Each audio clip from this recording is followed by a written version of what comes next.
الخنفساء الهامسة من فئة الحشرات، والحشرات جسم بنقسم لثلاث أقسام: رأس، صدر، بطن. كمان مرة: رأس، صدر، بطن. ذاكرين الأسبوع الماضي شو جبت لكم معاي؟ سحليات اللسان الأزرق. شو بتعمل لما تشعر بخطر عشان تحمي حالك؟ بتمد لسانها الأزرق.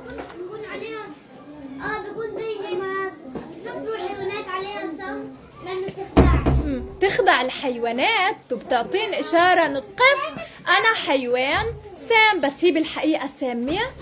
لا، الحيوان اللي جايبيته اليوم بس يشعر بخطر بيعمل هذا الصوت، مثل صوت الحية. تخدع الحيوانات وبتعمل صوتها مثل الأفعى عشان يبعدوا عنها ويفكروا في أفعى قريبة منهن. شوفي معي ريحة. شوفوا شو بدي أعمل. كيف بنتعرف على الريحة؟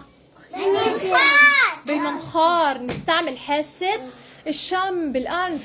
الخنفساء في عندها أنف مثلكم؟ لا، فيش عندها أنف. هي بتتنفسش عن طريق الأنف. في عندها بجسمها فتحات صغيرة، وهي الفتحات الصغيرة عن طريقها بتتنفس. طيب كيف بدها تعرف ريحة الأكل؟ تستعمل قرون الاستشعار. الخنفساء فيش عندها أنف مثلكم، فهي بتتعرف على الروايح عن طريق قرون الاستشعار. بتحركهن لكل الاتجاهات عشان تميز الريحة.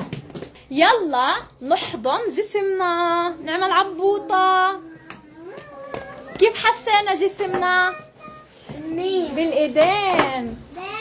تحسسوا جسمكم، تحسسوا. هي حاسة عن نستخدم؟ لا، فيش شو عندها؟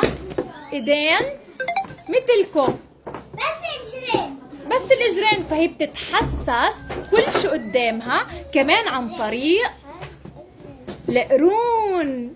يعني بتشم عن طريق القرون، بتتحسس عن طريق القرون. لا، أقربها على وجهي. يلا نقربها على وجهي. يلا.